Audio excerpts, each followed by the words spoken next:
se movendo. E quero ler com os irmãos. Se você nos visita pela primeira vez também, seja muito bem-vindo. Nós estamos aqui para servir você, para compartilhar aquilo que tem acontecido na nossa vida.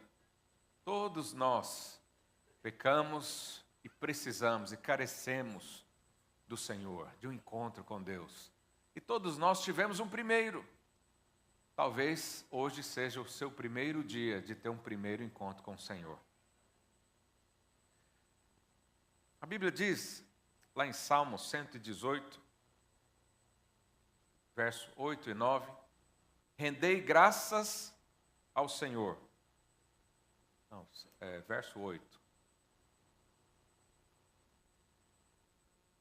Melhor é buscar refúgio no Senhor do que confiar em homem. E no próximo, verso 9, melhor é buscar refúgio no Senhor do que confiar em príncipes. Quantas pessoas aqui hoje já se decepcionaram porque confiaram em alguém? Ergue a sua mão.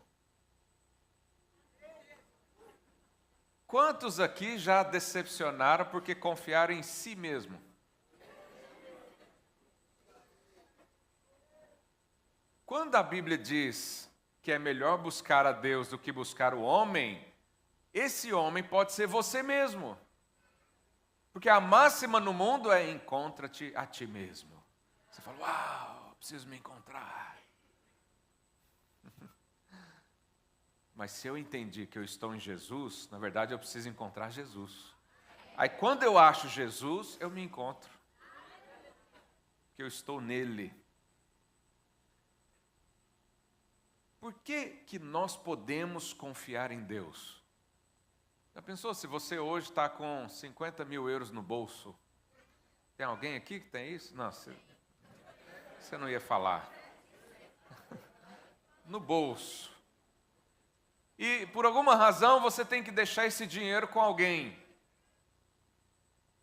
E aparece uma pessoa que você nunca viu na vida, dizendo, pode deixar comigo. Eu guardo para você. É melhor confiar em mim do que no banco. O que você vai pensar? Não, como assim? Nem te conheço.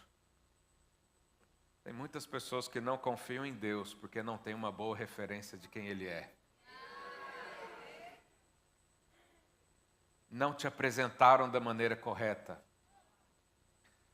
Mas aí, no mesmo exemplo do dinheiro, chega o seu melhor amigo e diz, olha, essa pessoa é muito confiável, pode confiar nela.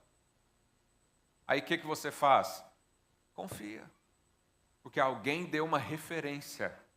Eu não sei qual é a imagem que você tem de Deus, mas eu sei qual é a referência que a Bíblia e os homens da fé nos deixaram. E a Bíblia está dizendo, pode confiar no Senhor.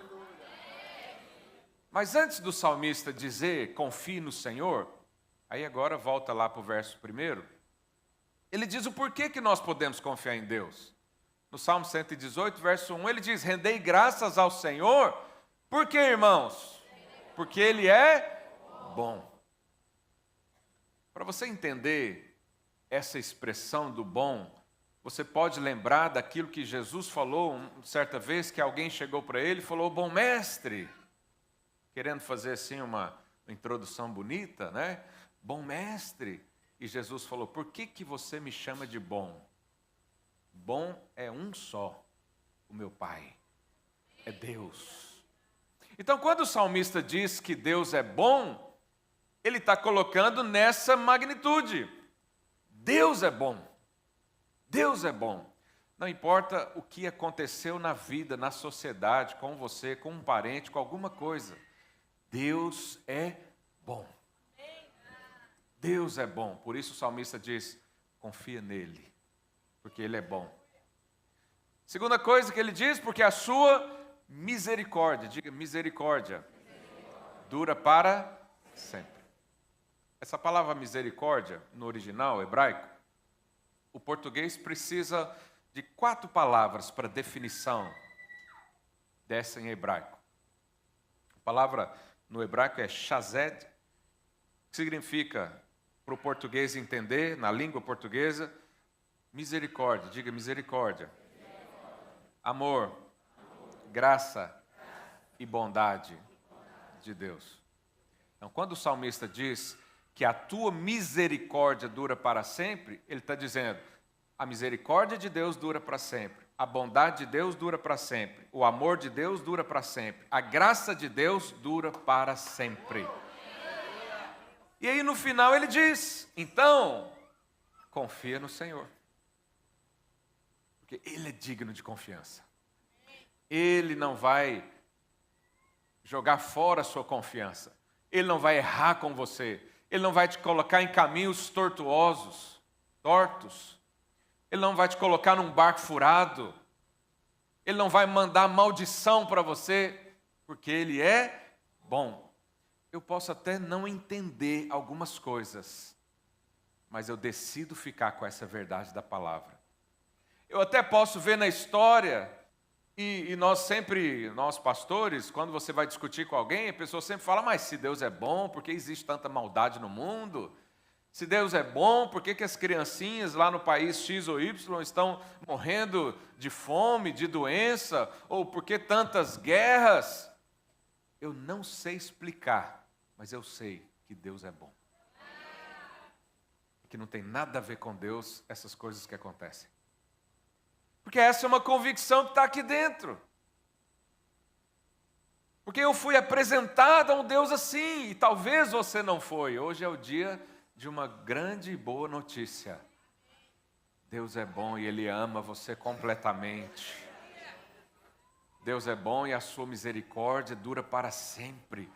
Mas pastor, por que eu tenho que falar isso? Você sabe isso? Essa expressão, Deus é bom e a sua misericórdia dura para sempre, no Velho Testamento foram afirmados várias vezes, em conquistas. Para conquistar uma cidade, os músicos cantavam, Deus é bom e a sua misericórdia dura para sempre.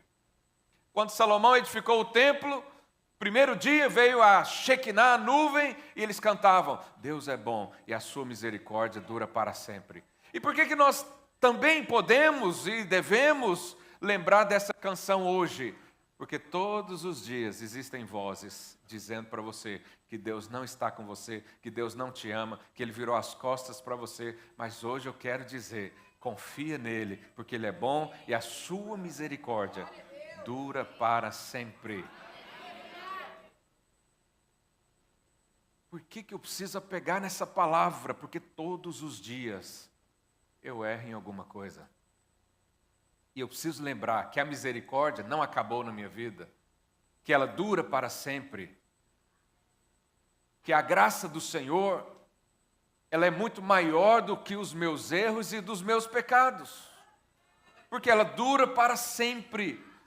Um dia essa natureza, esse corpo corrupto vai acabar, mas a misericórdia do Senhor dura para sempre. Um dia nós fazemos votos ao Senhor e às vezes não cumprimos, fazemos promessas e não cumprimos, nos levantando dizendo nunca mais eu vou cair em tal coisa, e daqui a pouco estamos pensando novamente, cheios de dúvidas novamente, virando as costas para o propósito do Senhor. Mas Ele quer que você saiba, a misericórdia dura para sempre, ela é sempre maior do que você, ela é sempre mais profunda. Onde abundou o pecado, diz a Bíblia, superabundou a graça do Senhor, a misericórdia do Senhor. Davi provou disso. E ele escreve lá no Salmo 23, certamente que a bondade e a misericórdia me seguirão, quando? O dia que eu estiver indo para a igreja. O dia que eu acordar cedinho e orar antes que o sol nasça. O dia que eu observar toda a lei, o dia que eu sentir que eu estou bom, a misericórdia e a bondade me seguem. É isso que o salmista está dizendo? Bondade e misericórdia, certamente me seguirão todos os dias da minha vida. Davi falou isso. Tempos depois ele caiu em adultério, mandou assassinar o marido da mulher. E lá no Salmo 51, você vai ler depois, ele diz, eu confio na tua bondade e na sua misericórdia, apaga as minhas transgressões, eu errei, mas eu estou confiado no Senhor. Eu não vou desistir do propósito, não vou desistir da minha vida. Eu vou consertar, tentar consertar se é possível, mas eu continuo crendo que a bondade e a misericórdia certamente me seguirão todos os dias da minha vida. E habitarei na casa do Senhor. Para Davi era um espaço físico a casa do Senhor. Para nós nos tornamos a casa. Então nós temos mais convicção do que próprio Davi. Porque Davi olhava para um lugar, você olha para dentro de você e percebe, o Espírito Santo está em mim. Aleluia! Mas, para eu conseguir perceber essa bondade de Deus, eu preciso, primeiro, me encontrar com o amor de Deus. Quem não recebe amor não consegue ver bondade e misericórdia. É por isso que muitas pessoas condenam a crença num Deus, no Deus de Israel, por exemplo, porque eles não receberam amor, não sabem quem é Deus. Eu quero ler com os irmãos hoje, vamos ver se dá tempo de falar tudo, 1 João, capítulo 4, a partir do verso 7.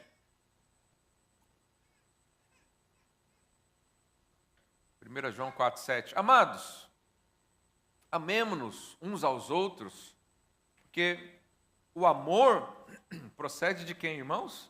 De Deus. E todo aquele que ama é nascido de Deus e conhece a Deus.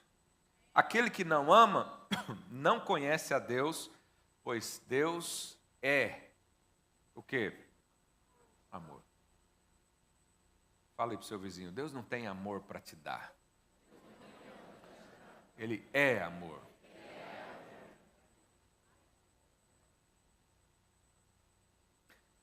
Nisso se manifestou o amor de Deus em nós, em havendo Deus enviado o seu Filho unigênito ao mundo, para vivermos por meio dele. Nisso consiste o amor. Olha só, lá em 1 Coríntios 13, não vai dar tempo de eu ler, o apóstolo Paulo descreve o amor. O amor é paciente, é benigno, não arde em ciúmes, não tem inveja, não sei o que, tal. Ele descreve o amor. Mas João define o amor. O apóstolo Paulo está falando o que o amor faz. Mas João está dizendo o que é o amor. A definição. E aí ele diz, nisso consiste o amor. 2 pontos. Não em que nós tenhamos amado a Deus, mas em que Ele nos amou e enviou o seu Filho como propiciação pelos nossos pecados. Verso 11. Amados, se Deus de tal maneira, como o pastor Luiz estava explicando aqui, nos amou, devemos nós também amar uns aos outros. Essa experiência com o amor é a que pode nos aproximar ou às vezes até nos afastar de Deus. Por quê? Em muitos lugares, quando falam do amor, o amor ao Pai, o amor de Deus, essa relação, os olhos ficam mais envolvidos no amor que nós temos para com Deus do que necessariamente no amor que Deus tem para conosco. Então, em vários lugares, eu quando era criança, ouvia sempre isso, você tem que amar a Deus. E Jesus resumiu a lei dizendo o quê? Ame a Deus com todo o seu entendimento, toda a sua alma, todo o seu tempo, todo o seu recurso, tudo. E ame o próximo como a ti mesmo. Jesus falou isso. A lei é esse resumo. E às vezes nós estamos a vida inteira buscando amar a Deus de todo o coração, de toda a nossa alma, de todo o nosso entendimento. E não conseguimos. Você não consegue amar a Deus em todo momento dessa maneira. Principalmente se a imagem que você tem de Deus não é a imagem de um Pai bondoso e misericordioso. Como? Imagina que alguém crê que Deus não é bondoso, Deus é mau. Deus é vingador. Deus é um ser irado, que está o tempo todo irado, porque os filhos estão o tempo todo desobedecendo. Como é que alguém consegue amar a Deus com toda a sua alma? Não consegue, mentira, hipocrisia. Alguém dizer que ama a Deus dessa maneira. Mas a coisa mais importante da sua vida cristã não é definir, ficar medindo o quanto você ama, mas o quanto você é amado. Quanto mais experiência com o amor de Deus, quanto mais o amor de Deus você recebe, mais apaixonado você fica por Deus. E o grande mandamento que Jesus resumiu, já não é mais um mandamento,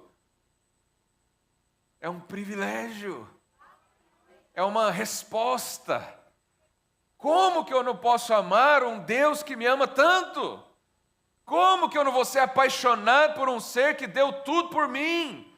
De graça, não merecia, não fiz nada em troca, nem pedi. Mas de repente o Senhor deu.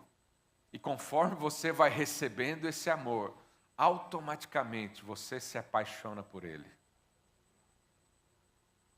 Essa é a tática que os homens fazem para conquistar uma mulher, sim ou não? Ele ama. Depois que o passarinho entra na gaiola, fecha e acabou. No mundo, né? Aqui não. Aleluia! Um dia minha esposa falou assim, quando a gente estava no relacionamento, você dirigia 10 horas para me ver.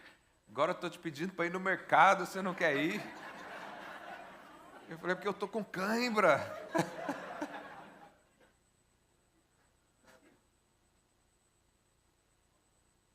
Agora, você quer ver uma mulher apaixonada? É quando ela vê a paixão do outro lado. Sim ou não, mulheres? Sim. Isso é um problema.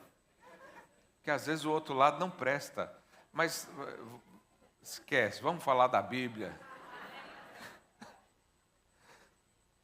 Quanto mais você recebe, compreende, quanto mais você faz definições aí no seu coração sobre o amor de Deus por você, mais você vive o cristianismo verdadeiro.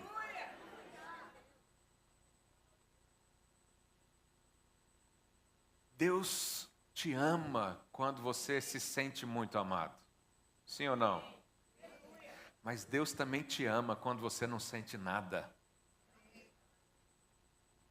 Deus te ama quando você está seguindo o seu caminho, como diz a palavra lá em Jó, que ele desviava do mal, ele queria fazer a coisa certa, ele obedecia à lei. Deus te ama quando você está no caminho da obediência, mas quando você erra e desobedece, Deus te ama da mesma maneira. Da mesma maneira. Porque o amor de Deus por você nunca, diga nunca, nunca vai aumentar. Não há nada que você possa fazer nessa vida que aumente o amor de Deus por você. O contrário também é verdadeiro. Nunca vai diminuir.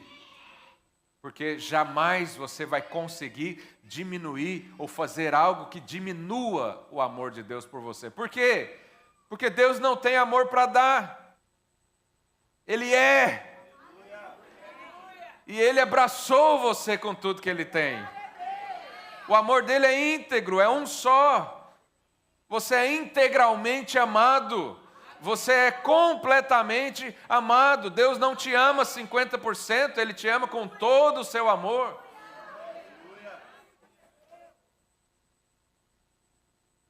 Ali na cruz, com seus braços abertos, flagelados pelos nossos pecados, Ele estava dizendo, eu amo tanto você que eu estou aqui por você. Era para você estar aqui, mas eu estou aqui no seu lugar. Quem é que faz isso? Só quem ama. Eu não daria minha vida por ninguém aqui dessa sala. Talvez a minha esposa. Estou sendo honesto. E dar a vida eu vou explicar. Se alguém chega para você e fala, olha, tem só uma vaga no céu, Está você e mais um aqui do lado. Honestamente falando, o que você faz?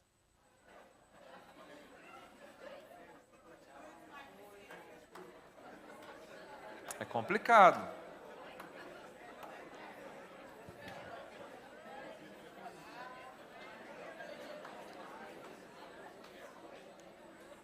Obviamente eu daria a minha vida natural por essa mulher, porque eu amo.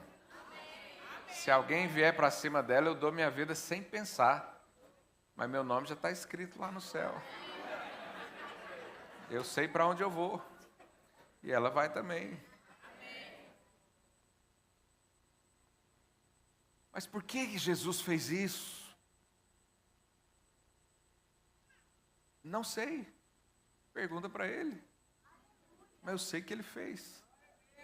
Eu sei que ele estava lá na cruz 2000 anos atrás, de braços abertos no meu lugar, dizendo: isso é por você. Isso é por você. Quantos creem nisso? Amém. Fala aí para o seu vizinho: você é muito amado.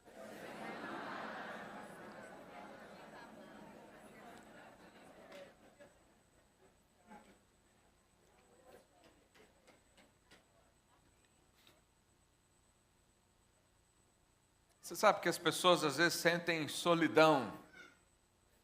Quem aqui já sentiu solidão? Não precisa erguer a mão. A solidão,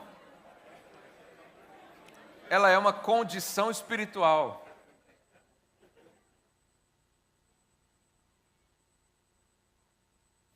Você às vezes pode estar no meio de muita gente e se sentir só. Mas o contrário também é verdadeiro. Você pode estar sozinho e sentir que tem alguém com você. Essa é a maneira como você enxerga o amor de Deus. Quer ver uma coisa? Imagina que você está numa sala tudo escura.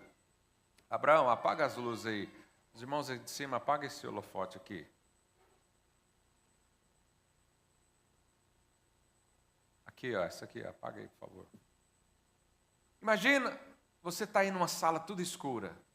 Você é um crente cheio do fogo de Deus. O que você faz? Começa a amarrar a escuridão. Dá para apagar o telão também ou não? Estou pedindo demais, né? Não foi combinado. Aí você começa a repreender: escuridão, afasta de mim agora. Escuridão, você está amaldiçoada em nome de Jesus. Sai da minha vida. É isso que você faz? O que você faz? Acende a luz. Acabou. Estou com o Senhor. Não me sinto só. Não me sinto só. Não me preocupo com a escuridão. A escuridão não me define. Não dita o que eu sinto. Aleluia. Obrigado pelos que acenderam a luz aí. Por quê? Porque eu tenho alguém aqui dentro. Eu não estou só. Nunca, jamais eu vou estar só. Em momento algum. Nem o dia que eu enfrentar a morte, porque se Jesus não voltar, nós vamos enfrentar a morte. Até mesmo naquele instante da morte, vai ter alguém segurando as minhas mãos. Por quê? Porque ele diz: nunca, jamais te abandonarei. Eis que estarei convosco todos os dias até a consumação do século. Não existe solidão na minha vida. Isso é para perceber o que? O amor de Deus. O amor de Deus. A oração do apóstolo Paulo à igreja de Éfeso, coloca lá para mim, Efésios 3:18. A oração é para que a gente compreenda o quê? A fim de poderes compreender. Irmãos, presta atenção antes de terminar, antes de ler o capítulo. Uma coisa é eu saber, outra coisa é eu compreender. Todo crente, separar um crente na rua, fala: Deus te ama, e fala: claro que Deus me ama. Porque isso é uma informação. Não necessariamente ele compreendeu, ele sabe. mas às vezes não tem certeza. Você sabe, mas não tem certeza. E o que o apóstolo Paulo faz? A oração para a igreja de Éfeso? Compreender com todos os santos qual é a largura. A largura. Às vezes você sabe que Deus te ama, mas você não sabe até onde é o limite do amor. A altura, o comprimento, né? Você sabe que Deus te ama, mas às vezes você não sabe até onde vai. Se é até onde você errar de novo, se um dia esgota. A altura e a profundidade. Vai lá, verso 19. E conhecer o amor de quem? De Cristo, que excede o entendimento. Então, eu e você precisamos ter a experiência de descobrir a largura do amor de Deus, o comprimento do amor de Deus, a altura do amor de Deus, a profundidade do amor de Deus. Porque dessa maneira, eu vou compreender e não só entender, e não só saber, eu vou compreender que eu sou plenamente amado por Deus. Se você quisesse descobrir ou medir a largura do amor de Deus, você poderia ir para o seu lado direito até dar a volta na terra e chegar em você de novo. Não ia dar o comprimento, a largura, a profundidade e a altura do amor de Deus por você. Porque o amor de Deus por você é o tamanho do Deus que você tem. Qual que é o tamanho do seu Deus? O amor dele é semelhantemente igual ao tamanho dele. Porque Deus é o amor. Deus é o amor. E hoje, não tenho mais tempo, só quero dizer isso para você. Você é muito amado por Ele. A sua vida pode ser transformada por essa compreensão do amor. Gálatas 5:6, a Bíblia diz, porque em Cristo Jesus, nem a circuncisão, nem a incircuncisão tem valor algum, mas a fé que atua pelo amor. Por que nós temos dificuldade, às vezes, de crer na palavra de Deus? Porque ainda duvidamos do amor. Porque ainda temos dúvidas, incredulidades, incertezas de que algo bom vai acontecer, porque a sua fé não é baseada no amor de Deus, é baseada na sua dependência, na sua obediência, no seu posicionamento, no que você consegue fazer para Deus. Ainda é baseado na lei. Enquanto a nossa fé for baseada na lei, o nosso amor é inconstante. Um dia a gente acha que Deus nos ama, porque essa semana eu fiz todos os mandamentos, eu cumpri, eu assisti a live do pastor todos os dias, sem falhar nenhuma vez, ainda pus um aleluia lá, eu orei, eu li a Bíblia, eu dei uma esmola para alguém, então essa semana eu creio que Deus vai me abençoar. Aí Deus te abençoa, porque Ele está sempre querendo te abençoar. Na verdade, Ele já liberou todas as bênçãos, diz a palavra. Mas Ele te abençoou porque você fez alguma coisa ou porque Ele é bom e a sua misericórdia duram para sempre? Por que Deus te abençoou? Por causa do que você fez ou por causa de quem Ele é? Então, na semana que você não fez, e aí? Deus pode te abençoar também? E quando eu falo isso, irmãos, eu sou pela santidade. Eu sou pela lei do Senhor. Nós andamos de acordo com a lei. Não incentivamos ninguém a andar no pecado para aumentar a graça. Isso é loucura. Mas eu tenho que te falar que se você ainda não fizer alguma coisa, o amor dele é constante por você assim mesmo. Eu tenho que te falar isso. O amor dele é constante. Alguns dizem que Deus só pode abençoar aquele que é fiel. Mas isso é uma meia-verdade. Deus só pode abençoar quem é fiel à fé. não quem é fiel nas obras. Porque você é abençoado pelo que Ele é, não pelo que você faz. Obviamente, se você está mergulhado no amor, você vai cumprir toda a lei por consequência e não causa. A santidade é um fruto e não a raiz. Ela é um resultado e não uma causa. Eu não obedeço tudo para me tornar santo lá na frente. O Senhor já diz, você é, viva como tal.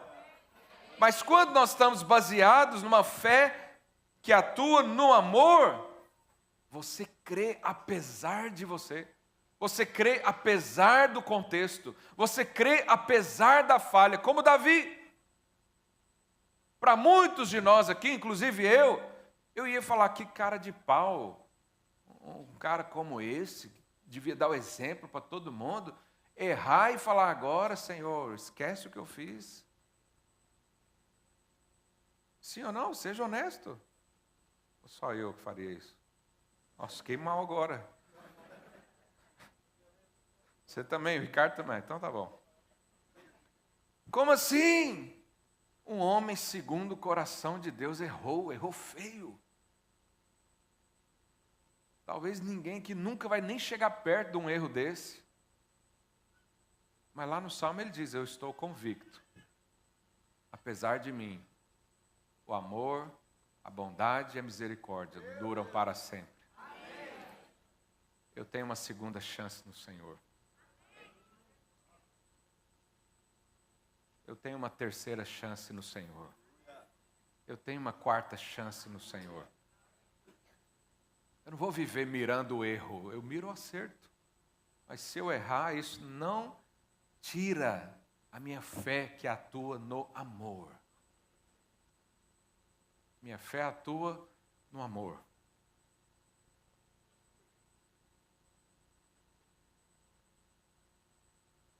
E para encerrar, os irmãos do louvor podem subir. 1 João capítulo 4, verso 16. O apóstolo Paulo faz uma declaração que deveria ser a nossa declaração também. Olha como ele começa o texto. E nós, diga nós, conhecemos e cremos no amor que Deus tem por nós. Talvez você está hoje aqui, você só conhece, mas você não crê. Você só sabe, mas você não compreendeu. Você ouviu falar, mas o seu espírito ainda não tem uma convicção do amor que Deus tem por você. Por isso a sua vida está, às vezes, ociosa, às vezes confusa. Por isso você não consegue uma fé fundamentada, firme. Por isso você não consegue viver em constância. Qual cristão vai viver em constância se ele tem dúvidas do amor de Deus por ele? Quem vai dizer que vai dar a vida pelo Senhor se ele tem dúvidas de que o Senhor está com ele? Quem vai decidir fazer obras e ir para um campo missionário? E eu conheço muitos missionários que estão servindo a Deus com dúvidas. Decidiram dar suas vidas, mas ainda não crê no amor. Eles conhecem o amor, eles conhecem a história, eles sabem que um dia um Deus mandou o Filho lá na cruz, mas a fé deles ainda é baseada no que eles fazem para Deus, e às vezes não fazemos o suficiente, não oramos o suficiente. Qualquer um que subir nesse púlpito aqui e dizer, você não está orando o suficiente, Deus quer que você ore mais. A maioria aqui já começa a chorar, é mesmo, eu não estou orando. Você não se santificou o suficiente. Eu vi o que você viu na tela do telefone. É como aquela encenação aqui. Nunca está bom o suficiente. E isso é verdade. Pela obediência das leis, nunca seremos justificados. Por isso Jesus veio na cruz e Ele obedeceu à lei, porque Ele é bom e a sua misericórdia dura para sempre. Ele obedeceu à lei, Ele tomou o seu lugar e disse: agora viva, mas creia que eu é que fiz por você, não é você que faz. Aquele que começou a boa obra é fiel para completá-la. Como é que ele começou a boa obra? Foi pela graça ou foi pela lei? Como é que você foi salvo? Alguém te deu a Bíblia, você obedeceu toda a Bíblia, aí tinha um anjo falando: deixa eu ver se você está pronto para ser salvo. Obedeceu tudo? Hoje? Então pode ser salvo. Foi assim que alguém recebeu salvação? Não. Se não foi assim que começou, não vai ser assim que vai terminar. Se Deus não começou confiando em você, Ele não vai continuar confiando em você também. Ele confia no sacrifício de Cristo, é no sangue de Cristo que tira o pecado do mundo, encobre as nossas transgressões. Então, quando Deus vai abençoar você, o critério é o seu representante. Da mesma forma que lá no Velho Testamento, uma pessoa era perdoada porque o sangue de um bode pagava pelo preço, Deus olhava o sangue, não a pessoa. Deus também hoje olha para o preço que foi pago por você. Ele olha o sangue do Cordeiro derramado em nosso favor e diz: você vai receber amor, você vai receber graça, você vai receber misericórdia para sempre. Por causa de Cristo. É a fé que atua no amor. A fé que atua no amor. Romanos 5:5. Feche os seus olhos. Eu vou ler isso com os seus olhos fechados. Ora, a esperança não confunde, porque o amor de Deus é derramado em nossos corações pelo Espírito Santo que nos foi outorgado. Porque Cristo, quando nós éramos fracos, morreu a seu tempo pelos ímpios. Dificilmente alguém morreria por um justo, pois poderá ser que pelo bom alguém se anime a morrer, mas Deus prova o seu próprio amor para conosco, pelo fato de ter Cristo morrido por nós, sendo nós ainda pecadores. Deus não derramou amor por você no dia que você estava ajoelhado, quebrantado, aos pés dele.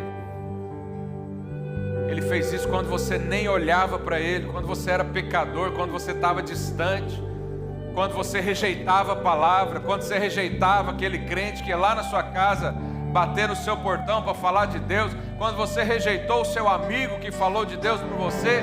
Nesse dia, o amor dele já tinha sido entregue na cruz.